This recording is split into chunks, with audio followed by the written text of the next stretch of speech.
Hey, what's up, everybody? This is going to be the first installment of Super Fighting Robots.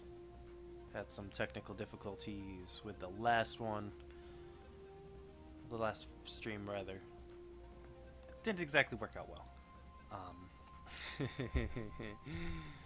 So, I'm gonna start. Yeah, I think I'll do one of these, probably one of these a day. I'm gonna start with this one, which is Gotcha Force. Uh, Give me a second here.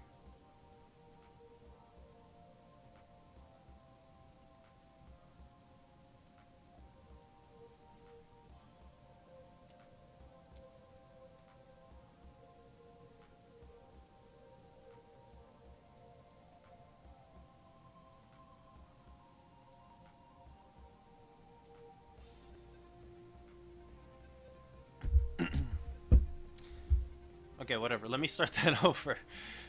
Um, Welcome to Super Fighting Robots, where I play robot-themed games because who doesn't like robots? This is Gotcha Force, and while a whole bunch of robot games love to do the giant robot thing, Gotcha Force actually takes the opposite approach and does the miniature robot thing. And, I think that works in its favor. You get kind of this fun, childish. All the robots are basically like toy robots, collectible robots. And I think it really works in their favor. All the battles are like these little arenas. So each of these areas on the map represents a little arena. And it'll be something like somebody's room or a park over here, your friend's room, or hanging out at the river, the marketplace. There's an elementary school you can fight in. So it actually works out pretty well with a sense of scale, because a lot of games try to do the large sense of scale, and they never really get it because they don't have the detail, or they just can't get the scale right. But in any case, this is the opposite approach I'm going to show you right now. And if you've never heard of this game, which is likely because it did not get a lot of press, a lot of positive press, and not a lot of people have seemed to played it, but this is a arena fighting game by Capcom, and it's kind of the easiest way to describe it is a miniaturized, simplified team version of Virtual-On.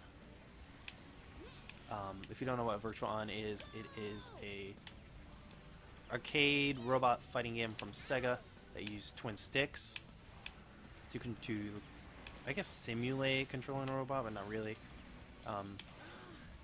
And there's a lot of different things about this game that make a lot more sense when you put into that context, into the context of Virtual-On. There's a lot of delay after stuff like dashing or firing and like running out of bullets and waiting for it to recharge. Those kind of things. There's a lot of like those kind of things that make a lot more sense when you realize that they're coming from the history of like Virtual-On, because this is basically this riff's real big on it. But each of your characters has everything is locked on. You cannot manually target. You are always locked onto your enemy. A lot of the finessing comes from doing movement to dodge, or shooting while movement to give kind of curve to your bullets, and then making sure that when you attack, you don't leave yourself open, since there's a lot more risk carried with attacks, as opposed to like other fighting games. A lot of fighting games will let you cancel your moves. Virtual-On itself will let you cancel dashes. But yeah, there's a lot of games will let you cancel moves. A lot of fighting games will let you cancel moves, and you don't really get that you don't really get that that nicety here. There's a lot of committing. The nice thing about this game, though, is that there's a lot of collectible characters, and a lot of the strategy of the game comes not only from that like little finesse moves, but also just the character themselves. Each character has like a kind of distinct play style and a lot of abilities that'll let them do stuff. This is the Battle Girl. She has a pretty fast-firing long-range weapon, a decent sword attack, so if somebody gets in close, you can kind of knock them away much more easier than the gunman I just used, who's pretty much useless at short range. This rocket will deal some big damage if you can land one.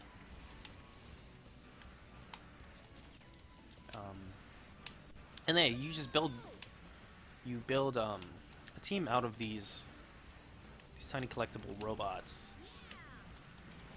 And there's not a lot of neat touches. It's a very much like a shonen anime kind of narrative over here. Every character is basically an archetype that you see something. So if you've seen anything like Mega Man Battle Network or Gundam Build Fighters, you have a kind of idea of the arcs that characters are going to go through, and well, not so much the characters, because there's not a character development in this game, but you know a lot of the archetypes. You know a lot of kind of the setup for the story and the kind of themes and stuff. You know, the kind of friendship and fighting, I guess. Later on, you'll find there's a lot of really cool designs in this game as far as the robots are concerned. And I'm going to try to finish this quickly, so you might not see a lot of them, but there's, you know, they've got like all the kind of stuff that you'd want out of a toy. There's transforming robots that transform between moves. There's one that transforms between like a tank and a plane and a robot. If you've got two people on the same team with compatible robots, they can combine. So that's pretty neat. Yeah, just like a lot of things like that. I'll play this for a little bit more.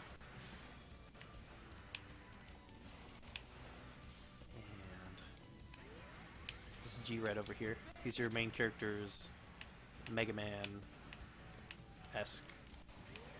like, main fighter. This is the one you get in the beginning, you team up with, and they're the one that, you know, they'll have that. Each character has a character robot that they have like their own specific bond with, and most characters are just gonna have like a theme around something. So there'll be a guy who has a bunch of ninjas, and then he'll have like the one really good ninja character. This is G-Red. He's got this charge shot, a sword. Well, it's not a sword yet. Later on he gets a sword, but right now he just gets this nice punch. And when you're full, you can team up with your teammate to kind of do sync, and it will give you a powered up version where you can, for a limited time, just use unlimited everything. Your charge moves will charge almost immediately, your bullets will be infinite, that kind of thing. So it's in your interest to do that. Interestingly, if you play this game in multiplayer, both of you actually have to push the button at the same time. So you're gonna actually have to tell your teammate, "Hey, let's do this," and kind of mimicking the characters there. And so sometimes after you beat a battle, you'll get one of these collectible. You'll randomly get one of these collectible robots. So I just got the claw robot that I was just fighting over there. And then you can go in here and you can make a set of teams. I'm going to edit this one here. You can see over here the total cost. How much does this guy cost? Oh, that's a lot. Total cost, and you know you'll eventually get more and more energy as you fight. As you fight on, your GF energy up there will go up. And then you can put bigger and bigger characters. So basically each character has their kind of like a power cost. And then, so you have to kind of, like, the biggest enemies the biggest gacha borgs will have really high cost. So they can be really powerful, but you're putting more weight on them to not get killed. Because if you lose that character, that's your team. And so you can take out there can be characters who are really powerful and can take out a bunch of teams, but if you get a bad matchup against an enemy team, you'll be screwed basically. So you kind of have to balance between having a good quantity to back yourself up and having high power characters to make sure that you can deal with any other high power characters that the other teams will carry.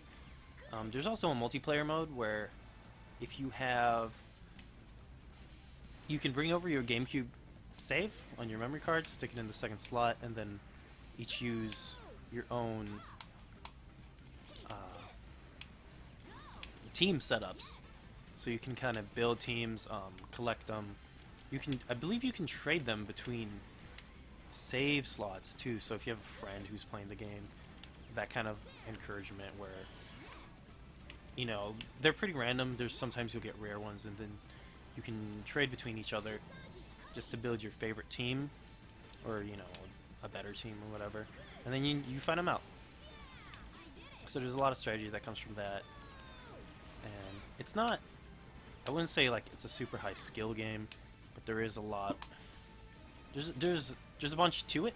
There's a bunch to building the teams. There's a bunch to controlling each character, and it's pretty fun to just find a good character and kind of just, you can check out their moves have a lot of personality. Like if you check out the gunmen, like this gunman here, if you get up close, they'll smack the guy and then just kind of kick him away with their melee, which is it's a pretty good one. The battle girl will have like the laser sword that you saw, and you know there's a lot of it is a Capcom game, so there's a couple characters are pretty much just references to other Capcom games. It's like later on you'll find a character who basically shoots Hadokens and and does whirlwind kicks and uppercuts. That's basically his moveset. There's you can find those like Super Sentai Power Ranger teams of superheroes and get together a bunch of those if you want to make like a Power Rangers or Super Sentai themed team, that kind of thing. So there's a lot of galactic heroes, and you know, basically any anime trope that exists is in here. And each of these characters is like, you know, got their own archetype and theme.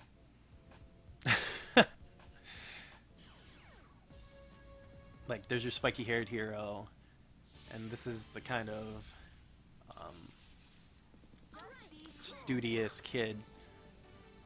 If you check him out, this guy's all about tanks, so every single one of his robots is a tank. But you can, you're free to kind of mix and match those. It's a lot less interesting in the early game before you get a lot of the characters. So there is a lot of time that you need to put in to be able to kind of get what you want, to get something out of it. Like it'll be a good amount of hours before there's a good amount of hours to the story, but there'll be a good amount of hours before you really get any of the really interesting characters. Oh. Yeah, so like the gunman here, It's just basically, he's best at long range, and he's got this real damaging shot that's pretty good for knocking people away if they get too close. Like, that guy can only hit me from nearby, so you want to knock him out of the range. Especially guys like this. Like, there's a vampire character who can suck out your energy. And has really strong melee, so I just don't want him anywhere near me. But at the same time, you kind of have to deal with incoming fire from like every direction at the same time.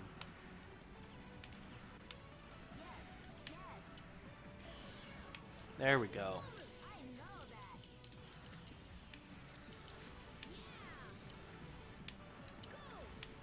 So yeah, a lot of the shots won't hit them if you just attack them directly. There's a little bit of kind of making sure that since your shot's slightly home, that you want to be kind of in the trajectory of where they'll be going, while staying out of the trajectory of anything like that. This guy's throwing his axe at me, which is, it's not as good as just bullets as far as hitting people, but the melee characters are pretty devastating in this game, since they carry a lot of risk. Oh, that's a... Oh!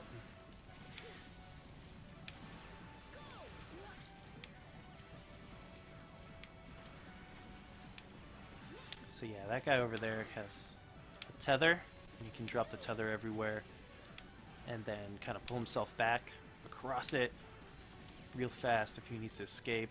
Or they can fire them at you and then pull you across it to stick you where they want. Yeah, so he just fired that there, but he didn't hit me.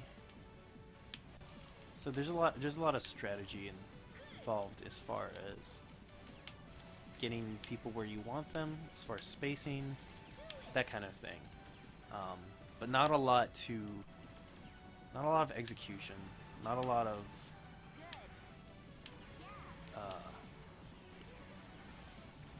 like high skill ceiling or anything. I got caught.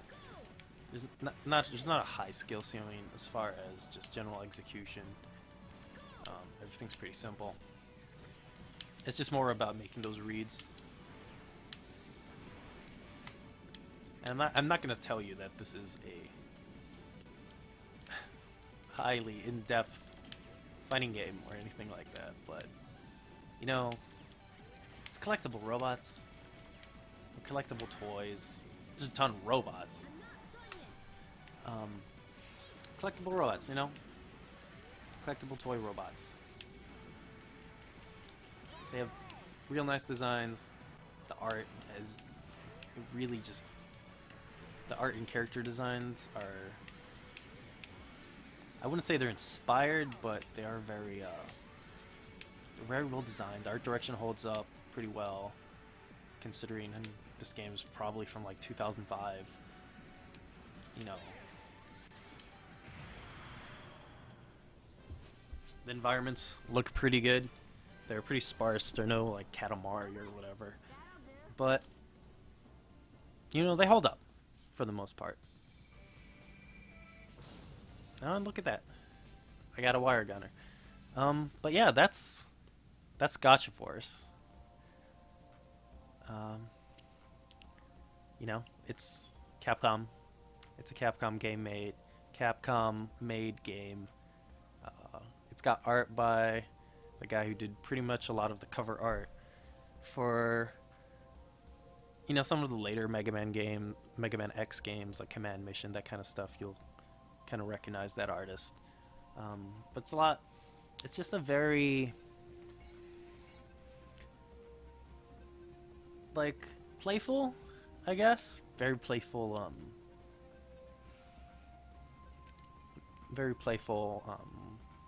kids anime style, in the spirit of like a shonen anime. So, you know, if you like Virtuon, if you like collecting stuff, if you like just toy action figures, or stuff like Mega Man Battle Network or like Gundam Build Fighters, that kind of thing. And you know, it's probably worth checking out. All right, that's it for now.